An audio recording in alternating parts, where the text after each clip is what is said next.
젓가락 행진곡 이후에요, 제가 피아노를 둘이서 치는 것을 오늘 처음 본 것 같습니다.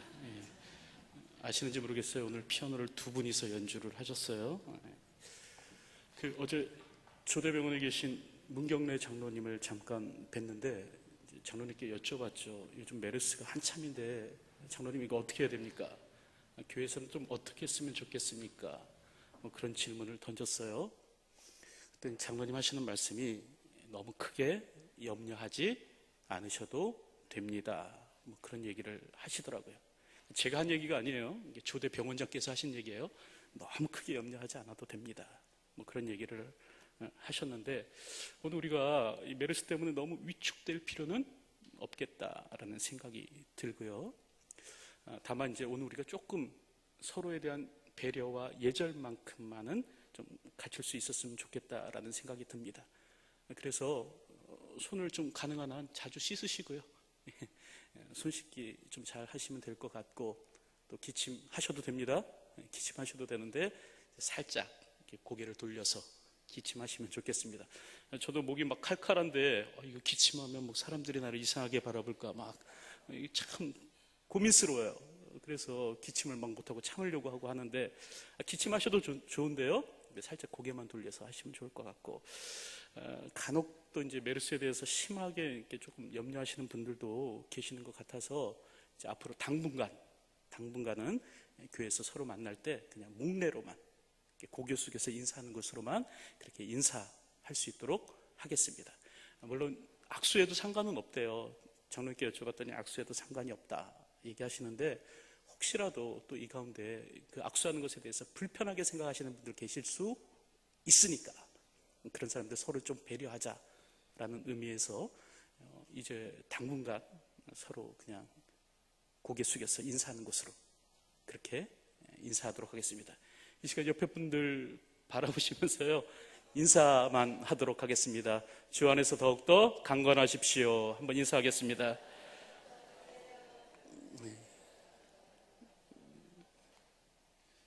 주 안에서 더욱더 강건한 삶을 살아가시는 여러분들이 되셨으면 좋겠습니다. 언제가 복권 포스터를 보니까요, 그런 사진이 붙어 있었다고 합니다. 한 사람이 이제 진공청소기로 청소를 하고 있던 이 사람이 이제 골프 치는 사람으로 이렇게 변신하는 그 사진이 그 포스터 안에 나와 있다라는 거예요. 그리고 나서 이제 그 아래 뭐라고 적혀 있는가, 이렇게 적혀 있었다고 해요. 당신의 인생 이렇게 바꿔드립니다. 그렇게 적혀 있었다고 합니다. 그러니까 이 복권만 사면, 이 복권만 당첨되면 당신의 인생 바뀔 것이다. 이게 이제 포스터의 내용이었다라는 것이죠. 근데 여러분, 사실은요, 실제로는 그렇지 않다라고 합니다. 이제 복권 당첨자들이 어떻게 사는가 이렇게 조사를 했어요. 그랬더니 의외로 이 복권이 당첨된 이후에 행복한 삶을 살아가는가? 그렇지 않더라라는 것이죠. 복권 당첨자들의 삶을 이렇게 추적해서 봤더니 가정이 깨어지고요, 이혼하고 주변의 사람들이 떠나고 직장을 잃고 약물에 중독되고 결국 파산하고 심지어는 목숨까지 끊으려는 사람들이 있었더라라는 것입니다. 여러분, 아무래도요, 그렇죠? 쉽게 번 돈은 쉽게 사용하는 것 같습니다. 그래서 옛말에 그런 얘기 있잖아요. 부자 3대 못 간다라는 말이 있죠. 아버지 때 열심히 일을 해서 부를 일궈 놓아도 자식 때 지나고 손주 때 되면 그 부가 흥청망청 이제 탕진되기 쉽다라는 것이죠. 그래서 쉽게 얻은 돈은 쉽게 나가는 것 같습니다. 그러다 보니까 이제 많은 사람들이 결국 삶이 망가지는 경우가 많다라는 것이죠. 여러분, 진정한 삶의 역전은 돈을 통해서 이루어지는 것이 아닙니다. 진정한 삶의 역전은 무엇을 통해서 이루어지는가? 하나님을 만날 때요, 하나님을 통해서 일어난다라는 것 기억하셨으면 좋겠습니다. 전지하시며 전능하시며 자애로우시며 은혜로우신 이 사랑의 우리 주님을 만날 때 오늘 우리의 삶의 역전과 삶의 변화가 일어나는 것입니다. 대표적인 경우가 누구예요? 삭개오라는 사람 아닙니까? 여러분, 삭개오 어떤 사람이었습니까? 성경을 보니까 여리고의 세관장이었대요. 그 당시 이스라엘, 그러니까 예수님 당대의 이스라엘에는 두 개의 세관이 운영되고 있었다고 합니다. 이제 가버나움에 한 곳이 있었고요, 여리고에 한 곳이 있었는데 그 중에서 가장 교역량이 많던 세관이 어딘가? 여리고였다는 거예요. 근데 여리고에서 이 세관에 있는 사람들이, 세리들이 이 물자에 대해서 높은 세금을 매기게 되면 어떻게 되는가? 예루살렘의 물가가 급등하는 거예요. 그러다 보니까 이제 그 예루살렘에 있는 유대인들이 이 여리고의 세관들을 굉장히 미워했습니다. 이 삶에 실질적으로 피해가 끼쳐지거든요. 어쨌든 이렇게 세관을 책임하고 세관을 운영했던 사람이 있었는데 그 사람이 누구인가? 여리고 세관의 책임자가 바로 이제 삭개오였다라는 것이죠. 제가 한 번은 신문에 그런 기사가 실린 적이 있어요. 대학을 졸업하고 취직을 한 후에 기업의 임원이 되는데 무려 21.2년의 세월이 걸린다고 합니다. 그러니까 강산이 한 2번 바뀌는 정도의 시간이 흘러야 회사의 임원이 될 수 있다는 것이에요. 그리고 이 회사의 임원이 될 수 있는 확률은 어떻게 되는가? 회사의 임원이 될 수 있는 확률은요 0.8%에 불과했다고 합니다. 그러니까 100명이 입사하면요 1명이 임원이 될까 말까 한다는 거예요. 그러니까 99.2%는 사람들이 다 중도에 탈락한다는 거예요. 회사를 떠나간다는 거예요. 이렇듯 자수성가하기가 굉장히 어렵다라는 기사가 실렸는데, 여러분, 그럼에도 불구하고 여러분, 삭개오는 어떤 사람인가? 성공한 사람이었습니다. 세리장이었고요. 그는 큰 부자였습니다. 자, 그렇다고 한다면 삭개오는 과연 행복한 삶을 살았을까? 여러분, 어떻게 생각하십니까? 삭개오가 행복했을까요? 성경을 보니까 그렇지 않다라는 것이에요. 그래서 결국 그가 한 일이 뭐냐면 돌무화과 나무에 올라갔죠. 그리고 예수님을 만나려고 했던 것입니다. 이렇듯 삭개오는 그렇게 행복한 삶을 살던 사람이 아니었어요. 하지만 그가 예수님을 만나게 되었을 때 어떻게 되는가? 그의 삶에는요 변화가 일어났고요, 그의 삶에 진정한 만족과 행복이 찾아왔더라라는 겁니다. 여러분, 돈이 없어 불행한 것이 아니에요. 부자가 못 되었기 때문에 불행한 것이 아닙니다. 복권에 당첨되지 못했기 때문에 내 삶의 모양이 이 모양 이 꼴이 된 것이 아니에요. 왜 오늘 우리가 불행을 느끼는가? 이 현대인들은 왜 불행하다고 얘기하는가? 바로 그 이유는 다른 데 있는 것이 아닙니다. 우리의 인생의 주인이 되시는 예수 그리스도를 만나지 못했기 때문에 오늘 우리가 사실은 불행한 것입니다. 인간의 진정한 행복은요 오늘 우리를 지으신 창조주 하나님을 만날 때 오늘 우리는 그때 행복을 느끼게 되는 것입니다. 그래서 성경은요 에덴을 무엇이라고 얘기하냐면, 어디가 에덴인가? 하나님과 함께 거하는 곳이 에덴이라고 얘기를 하고 있어요. 여러분, 에덴의 뜻이 무엇입니까? 에덴 동산 할 때 에덴의 뜻이 뭡니까? 즐거움, 희락, 이 에덴의 뜻인데요, 성경은 왜 에덴 동산을 왜 에덴, 즐거움이라고 얘기하는가? 왜 희락이라고 얘기하는가? 그곳에 먹을 것이 많기 때문에? 쉴 곳이 많기 때문에? 즐길 거리가 많기 때문에? 여러분, 그렇지 않고요, 성경이 그곳을 에덴, 즐거움이라고 얘기하는 까닭은 뭐냐면 그곳에 하나님이 계셨기 때문에 그렇습니다. 여러분, 에덴 동산에 하나님이 계셨기 때문에 그곳이 즐거움의 곳이었고요, 기쁨의 장소였다는 것이에요. 인간의 기쁨은요 하나님으로부터 온다라는 것, 오늘 우리는 이것을 기억할 수 있어야 되는 것입니다. 하나님을 만날 때 여러분 진정 삶의 역전이 일어날 수 있고요. 오늘 우리 주님을 만나야 오늘 우리는 행복해질 수 있는 것입니다. 오늘 우리는 그러한 사실을 오늘 우리가 읽은 이 본문의 말씀을 통해서도 우리가 깨닫게 되는데요. 오늘 본문을 보면 어떤 얘기가 나옵니까? 예수님께서 다시 예루살렘에 거하시다가 이제 갈릴리 지역으로 이렇게 가시는 모습이 본문에 기록되었습니다. 이때 예수님께서 사마리아 지역을 통과하시는데요. 근데 이 길은 평소에 유대인들이 즐겨 다니는 길이 아니었습니다. 왜냐하면 이 유대인들은요, 평소에 이렇게 사마리아 사람들과는 상종조차 하지 않았기 때문에 그렇습니다. 그럼에도 불구하고 오늘 성경을 보면 예수님께서 이 사마리아 지역을 통과해서 갈릴리로 올라가시는데요.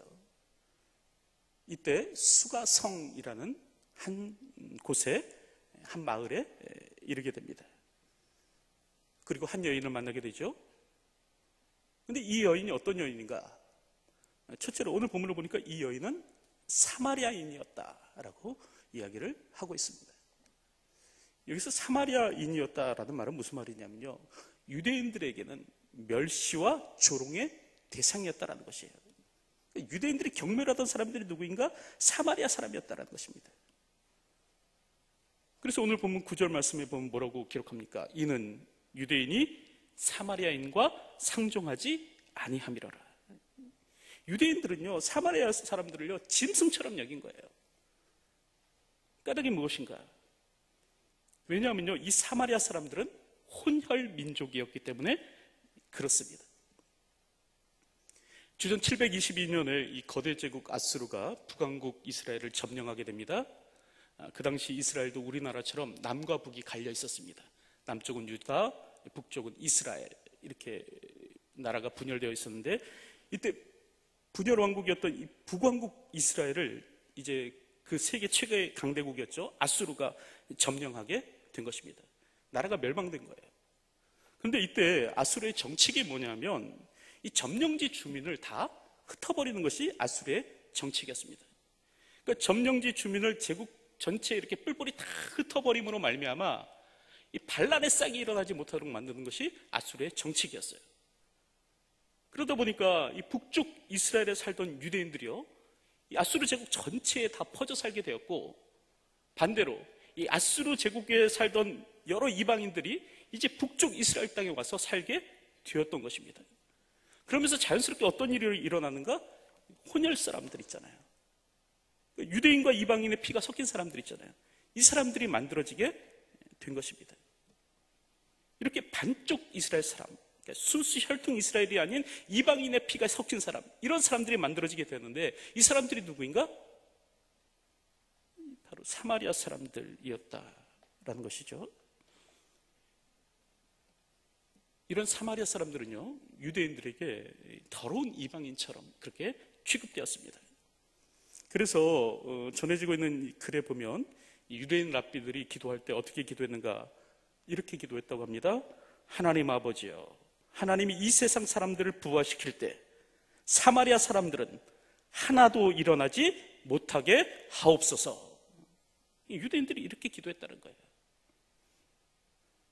또 유명한 유대 역사가죠, 요세푸스, 유대 전쟁사라는 책을 썼는데, 이 유대 전쟁사라는 책을 보면 이 사마리아 사람들에 대한 기록이 기록되어 있습니다. 이게 간혹 사마리아 사람이 어떤 사람들인가에 대한 기록이 기록되어 있는데, 요세푸스는 사마리아 사람들을 어떻게 평가하는가?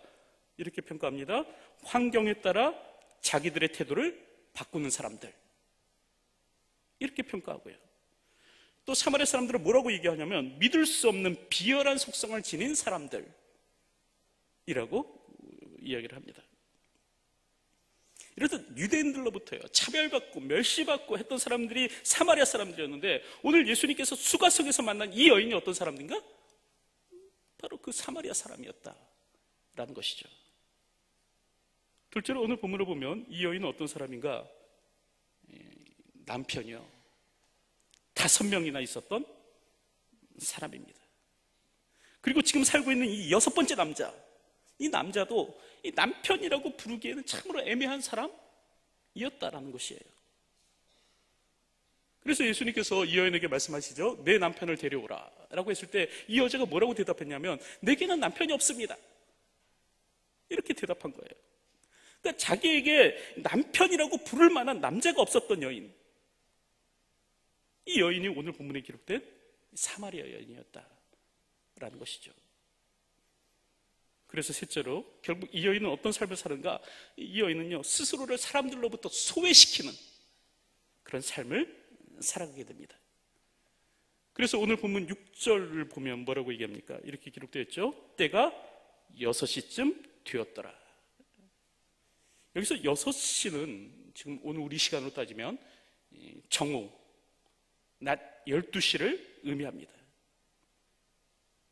다시 말하면 태양이 가장 강렬하게 내리쬐는 시간, 그래서 아무도 길거리에 나가서 돌아다니려고 하지 아니하는 시간, 이 태양빛에 의해서 너무나 사람들이 괴로움을 느끼는 시간, 이 시간이에요. 근데 이 시간에 지금 이 여인이 무엇을 하는가? 물을 기르러 우물가로 나왔다라는 거죠. 까닭이 무엇인가? 사람들과의 접촉을 꺼렸기 때문에 그렇습니다. 그러니까 이 여인은요 스스로를 사람들로부터 소외시키는 거예요. 그러니까 사람들과의 만남을 피하는 여인이었더라라는 겁니다. 근데 이 여인이요 예수님을 만나게 됩니다. 그러니까 모든 믿는 자에게 영원히 목마르지 아니하는 생수를 허락하시는 그 주님 메시아를 이 여인이 만나게 되는 거예요. 그랬을 때 어떻게 되는가? 이 여인의 삶에 변화가 일어나죠.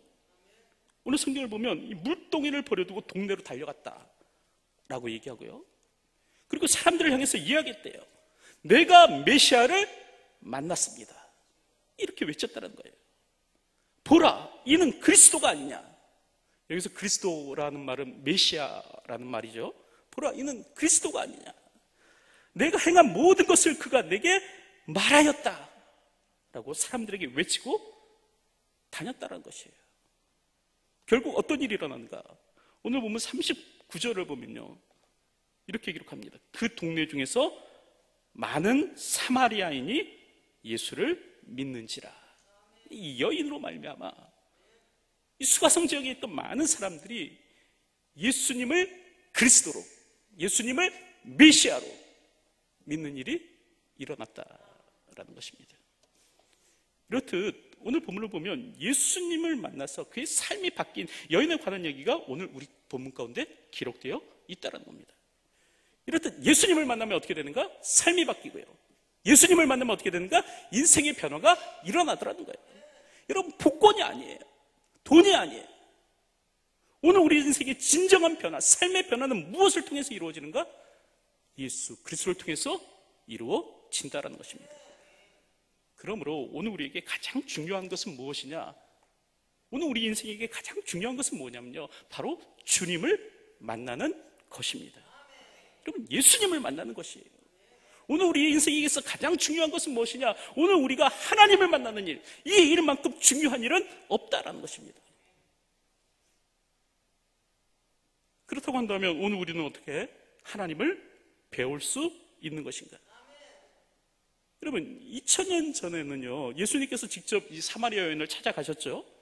자, 그렇다고 한다면 지금 오늘 현재는, 오늘 우리는 지금 어떻게 우리 주님을 만나뵐 수 있단 말인가? 주님은 지금 어디로 오늘 우리를 찾아오시는가? 오늘 본문을 보면 그 방법에 대해서, 오늘 우리가 우리 주님을, 하나님을 만날 수 있는 방법에 대해서 우리들에게 이야기를 해주고 있습니다. 오늘 우리가 어떻게 하나님을 배울 수 있는가? 어떻게 배울 수 있습니까? 오늘 본문을 보면 예배를 통하여 하나님을 배울 수 있다라고 이야기를 하고 있습니다. 오늘 본문 23절을 보면요, 오늘 본문 23절에는 하나님이 찾으시는 사람에 관한 얘기가 나와요. 하나님이 어떤 분을 찾아가시는가? 또 하나님은 어떤 분을 찾고 계시는가? 하나님은요 신령과 진정으로 예배하는 사람, 다시 말하면 영과 진리로 예배하는 사람, 이 사람을 하나님은 찾아가신다라고 얘기하시는 거예요. 오늘 우리가 하나님을 만날 수 있는 유일한 방법은 무엇인가? 바로 예배입니다. 오늘 우리는 예배를 통해서 하나님의 얼굴을 배웠고 예배를 통해서 우리 주님을 만나볼 수 있는 것입니다. 그래서 오늘 보면 23절을 보면요, 예수님은 이런 얘기를 하세요. 하나님은 영이시니 그러므로 예배하는 자는 영과 진리로 예배할지니라, 이렇게 얘기합니다. 사실 많은 사람들이 한국교회의 쇠퇴에 대해서 염려하고 걱정을 하죠. 근데 왜 한국교회가 자꾸 쇠퇴해 가는가? 이걸 많은 사람들이 이제 신학자들이 분석하고 이유를 꼽고 있는데, 특별히 한국교회 쇠퇴 원인이 무엇인가? 많은 사람들이 이야기하기를 한국교회 쇠퇴 원인은 예배의 쇠퇴에 있다라고 이야기를 합니다. 다시 말하면 예배가 무너지니까 한국교회가 지금 무너지고 있다는 거예요. 그래서 여러분들 아시는지 모르겠지만 올해 총회 주일학교 공과, 여러분 성경학교죠? 공과 주제가 뭐냐? 바로 성수주일에 관한 얘기예요. 예배를 살려야 된다는 거예요. 예배가 살아야 한국교회가 산다라고 그렇게 이야기하고 있습니다. 우리 어머니 세대, 또 우리 할머니 세대, 할아버지 세대, 여러분 어땠습니까? 그분들 신앙생활 하실 때요, 여러분 예배를 생명과 같이 소중히 여기시면서 신앙생활 하셨습니다. 주일 어긴다는 거예요. 꿈도 못 꾸셨어요. 이 주일이면 하나님 앞에 예배하는 일에 목숨 걸고 예배하셨습니다. 근데 시대가 달라지니까 어떻게 돼요? 이제는 예배를 가볍게 여기는 세대가 되었잖아요. 드려도 되고 안 드려도 되고, 그날 컨디션에 따라서 예배를 드리기도 하고 드리지 않기도 하고, 이런 세대로 바뀌어버린 거예요. 이렇게 예배가 무너지니까, 결국 예배가 소홀히 여겨지니까 결국 어떤 일이 일어나는가? 여러분, 한국교회의 퇴락이 일어났다, 쇠퇴가 일어났다는 겁니다. 여러분, 예배가 무너지면요 삶이 무너지고요, 예배가 무너지면요 교회가 무너지게 되는 것입니다. 그러므로 오늘 우리는 신령과 진정으로, 다시 말하면 영과 진리로 예배할 수 있는 사람이 되어야 합니다. 하나님은 어떤 사람을 찾는가? 영과 진리로 예배하는 자를 찾는다라고 오늘 성경은 우리들에게 말씀하고 있는 것입니다. 여기서 영과 진리는요, 이제 이필찬 교수에 의하면 동의어래요. 왜냐하면 이제 성령께서 진리의 영이시다라는 것이죠. 그러면 영과 진리라는 말은 뭐냐면 진리의 영이신 성령 안에서 오늘 우리가 예배해야 된다, 그런 의미라고 합니다. 자, 그렇다고 한다면 오늘 우리가 진리의 영이신 성령 안에서 예배한다는 말, 이 말은 좀 더 구체적으로 적용한다면 어떤 말인가? 첫째로요, 예배할 때 하나님 앞에 집중함으로 예배해야 한다라는 말입니다. 여러분, 그 어떤 것도요 하나님의 자리를 대신해서는 안 된다는 것이에요. 19세기에 유명한 설교자가 있습니다. 헨리 워드 비처라는 그런 목사님이신데요, 이분이 꽤 유명한 설교자셨어요. 그의 아버님도 훌륭한 설교자였고 그의 여동생은 더 유명한 사람입니다. 여러분들 톰 아저씨의 오두막집이라는 책 아시죠? 이 책을 통해서 이제 미국의 노예 제도가 강렬하게 비판되었는데, 이 책의 저자가 이제 헨리엇 비처 스토라는 사람입니다. 이게 바로 그 헨리 워드 비처 목사님의 여동생이에요. 어쨌든 이 비처 목사님께서 하루는 이제 설교하기 위해서 이제 예배에 참석한 것이 이렇게 결정이 되고, 많은 사람들이 이제 이 목사님의 설교를 듣기 위해서 이렇게 예배당에 이렇게 모여들게 되었는데, 때마침 이 목사님이요, 그때 이렇게 참 병이 생겨서 설교를 할 수 없게 되었다고 합니다. 그래서 많은 사람들이 이제 설교자 이 비처 목사님의 설교를 듣기 위해서 이렇게 예배당 자리에 나왔다가 비처 목사님이 나오지 않자, 설교자가 나오지 않자, 기대했던 설교자가 나오지 않자 사람들이 어떻게 했냐면 웅성거리기 시작하더라는 거예요. 그러더니 내가 기대했던 설교자가 아니네 하고 하나둘씩 자리를 떠나 가기 시작하더라는 겁니다. 그런데 이때 이제 이 헨리 목사님을 대신하기 위해서 왔던 그 설교자가 사람들이 나가는 것을 보고 뭐라고 했는가? 이렇게 소리쳤다고 해요. 여러분들 가운데 헨리 비처 목사님을 예배하러 오신 분들은 다 돌아가시기 바랍니다. 하지만 하나님을 예배하러 오신 분들은 다 이 자리에 남으십시오. 이랬다고 합니다. 여러분, 예배의 자리는요, 하나님을 뵙기 위해 나온 자리가 예배의 자리입니다. 예배는요, 하나님을 만나기 위해 나온 자리가 예배의 자리예요. 설교자가 아니에요. 설교 들으러 오는 우리는 이 시간에 나온 것이 아니라 하나님을 만나기 위해서, 하나님을 배우기 위해서 오늘 우리는 이 시간에 나왔다는 것을 기억했으면 좋겠습니다. 물론 선포되는 말씀 굉장히 중요해요. 또 영감 있는 기도 굉장히 중요합니다. 아름다운 찬양대의 찬양 굉장히 중요해요. 하지만 이것 들으러 오늘 우리가 이 자리에 나온 것이 아니라는 거예요. 오늘 우리는 하나님을 만나러 이곳 이 자리에 나왔습니다. 예배는요, 하나님의 얼굴을 배우는 시간입니다. 예배는 하나님을 만나는 자리예요. 예배는 낮고 천한 인생 가운데 찾아와 주시는 그 은혜의 주님을 만나는 자리가 예배의 시간입니다. 그러므로 오늘 우리가 집중해야 될 분은 누구인가? 설교자도 아니고요, 지도자도 아닙니다. 찬양대도 아니고 오늘 우리가 집중해야 될 분은 누구인가? 하나님이시다라는 거예요. 오늘도 하나님께만 집중함으로 예배할 수 있는 저와 여러분들이 되었으면 좋겠습니다. 둘째로, 신령과 진정으로, 영과 진리로 예배한다는 말이 무슨 말인가? 이 말은요, 물론 이제 직접적인 의미는 아니지만 어쨌든 이 말은 무슨 말이냐면 마음과 정성을 다해서 예배한다라는 그런 의미입니다. 특별히 마태복음 22장 37절을 보면 예수님께서 뭐라고 얘기하시는가? 이렇게 말씀하세요. 내 마음을 다하고 목숨을 다하고 뜻을 다하여 주 너희 하나님을 사랑하라. 하나님을 어떻게 사랑해야 되는가? 마음을 다하고요, 목숨을 다하고요, 뜻을 다하여 오늘 우리 하나님을 사랑할 수 있어야 된다는 것이에요.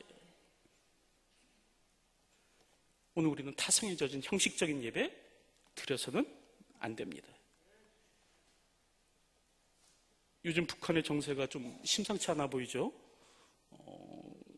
20년 가까이 이 북한에서 이 권력의 중심부에 있었던 이인자였던 이 장성택이 처형당하는 일이 일어났고, 또 불과 얼마 전에는 이제 북한 인민군 서열 2위라고 합니다. 인민무력부장이었던 이 현영철 역시도 숙청되는 일이 일어났습니다. 요즘 북한 정권이 참 나름대로 굉장히 어려운 가운데 있는 것 같아요. 그래서 이제 무리한 공포 정치를 지금 시행하고 있는 것 같은데, 어쨌든 이 북한 권력의 중심부에 있었던 이 사람들이 왜 결국 숙청당하고 말았는가? 그 숙청의 이유가 무엇인가? 살펴보면요, 그럼 왜 이 사람들이 숙청에 당했습니까? 장성택이나 현영철, 왜 숙청당했습니까? 이 북한 정권에서 내세우는 이 숙청의 이유가 무엇입니까? 바로 양봉의미했다라는 거예요. 이 사람들이 양봉의미했기 때문에 결국 숙청의 대상이 되었다라고 이야기를 합니다. 여러분, 양봉의미 무슨 뜻입니까? 이 말은요, 이거예요. 겉으로는 복종하는 채 하지만 속으로는 딴 마음을 품는 것. 이게 바로 양봉의미입니다. 그러니까 앞에서는 복종하는 채 해요. 근데 뒤로 돌아서면 이제 다른 마음을 품는 거죠. 딴짓하는 거죠. 이게 양봉의미라는 거예요. 사실 이 양봉의미라는 말은 정말 무서운 말인 것 같습니다. 겉으로는 활짝 웃어요. 근데 속으로는 죽일 생각을 하고 있다는 거죠. 그래서 이 장성택이나 현영철을 숙청했다는 겁니다.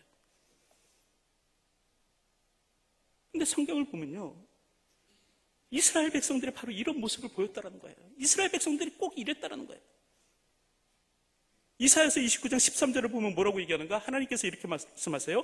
이 백성이 입으로는 나를 가까이 하며 입술로는 나를 공경하나 그들의 마음은 내게서 멀리 떠났나니. 이렇게 말씀합니다. 그러니까 이스라엘 백성들이 겉으로는 하나님을 존경하는 척 했대요. 외형적으로는 하나님 앞에 복종하는 채 했대요. 하지만 그 마음은 하나님에게서 멀어졌다는 거죠. 그래서 말라기 1장 6절을 보면 하나님께서 그런 얘기를 하십니다. 아들은 그 아버지를, 종은 그 주인을 공경하나니 내가 아버지일진데 나를 공경함이 어디 있느냐? 내가 주인일진데 나를 두려워함이 어디 있느냐? 하나님께서 그렇게 말씀하시는 거예요. 야, 너희들이 나를 아버지라고 부르고 나를 주인이라고 부르는데 나를 공경함이 어디 있느냐? 정말 나를 두려워하기는 두려워하는 것이냐? 하나님께서 그렇게 말씀하시는 겁니다. 그런데도 그 당시 이스라엘 백성들이 뭐라고 얘기했는지 아십니까? 이렇게 얘기했어요. 우리가 어떻게 주의 이름을 멸시하였나이까? 이러고 있었습니다. 하나님, 언제 우리가 주님을 멸시했다 그러세요? 하나님은 분명히 멸시받았다고 얘기하는데 이스라엘 사람들은 말하기를 언제 우리가 하나님을 멸시했습니까? 이렇게 얘기하는 거예요. 양봉음이죠. 겉으로는 존경하나 속으로는 딴 마음을 품는 것, 바로 이것입니다. 오늘 우리 역시도 이렇게 하나님을 겉으로는 존경하는 모습, 공경하는 모습을 보이는 것 같지만 그 마음으로는 하나님으로부터 멀어져 있지는 않은지, 오늘 우리가 예배의 자리에 나와 있지만 우리의 마음은 벌써 다른 곳으로 흩어져 있지는 않은지 생각해 봤으면 좋겠습니다. 여러분, 정말 하나님을 공경하십니까? 정말 여러분 안에 하나님을 두려워하는 마음이 있으십니까? 예배는요, 하나님을 공경함으로 드리는 것이다 라고 성경은 이야기를 하고 있습니다. 오늘도 주어진 삶을 살아갈 때 형식적인 예배자가 아니라 마음을 다하여 하나님 앞에 예배할 수 있는 그런 예배자가 되시는 저와 여러분들이 되었으면 좋겠습니다. 어떤 분이 그런 말을 했어요. 예배에는 용광로와 같이 모든 것을 녹이는 기도가 있고, 모난 부분, 잘못된 자아를 도려내는 날성 칼과 같은 말씀이 있고, 심령을 흥분시키고 뛰놀게 하는 찬송이 있고, 천군 천사의 음악 소리와 같은 찬양대의 찬양이 있고, 영원히 함께할 성도의 교제가 있다, 이런 얘기를 했습니다. 이게 예배라는 거예요. 근데 여러분, 예배는 이뿐만이 아니에요. 사실 이거보다 더 중요한 것이 있는데, 오늘 우리의 예배 자리 가운데 누가 계시느냐? 하늘들의 하늘이라도 감당할 수 없는 지존무성하신 거룩하신 하나님이 오늘 이곳 이 자리에 임재하여 계십니다. 여러분, 이 하나님을 만나고 돌아갈 수 있는 저와 여러분들이 되었으면 좋겠습니다. 중요한 것은 예배를 통해서 내가 지금 과연 하나님을 만나고 있는가? 아니면 그냥 형식적인 예배자에 불과한가? 이것이에요. 오늘 나 자신을 다시 한 번 더 돌아볼 수 있는 저와 여러분들이 되었으면 좋겠습니다. 여러분, 예배는요, 목숨 걸고 드리는 겁니다. 하나님, 이 예배를 통해서 은혜 받지 못하면 나는 죽습니다, 이런 각오를 가지고 드리는 것이 예배예요. 이런 예배자가 바로 영과 진리로 하나님을 예배하는 자입니다. 오늘도 이러한 모습으로 주님 앞에 예배할 수 있는 저와 여러분들이 되었으면 좋겠습니다. 하나님은 어떤 자를 찾으시는가? 영과 진리로 예배하는 자를 찾으십니다. 오늘도 이와 같은 삶을 살아갈 수 있는 저와 여러분들이 되시기를 주님의 이름으로 축원드립니다. 기도하겠습니다. 하나님, 오늘도 예배의 성공자가 되기를 소원합니다. 예배를 통해서 하나님을 만나는 인생 되게 하여 주시옵소서. 예배 가운데 임재하시는 주님을 배울 수 있도록 도와주시고, 그 주님으로 말미암아 진정한 삶의 변화가 일어날 수 있도록 인도하여 주시옵소서.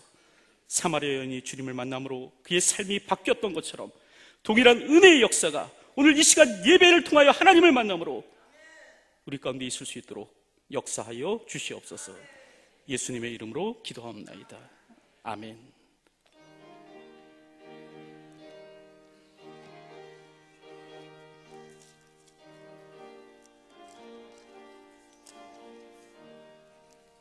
주님 주시와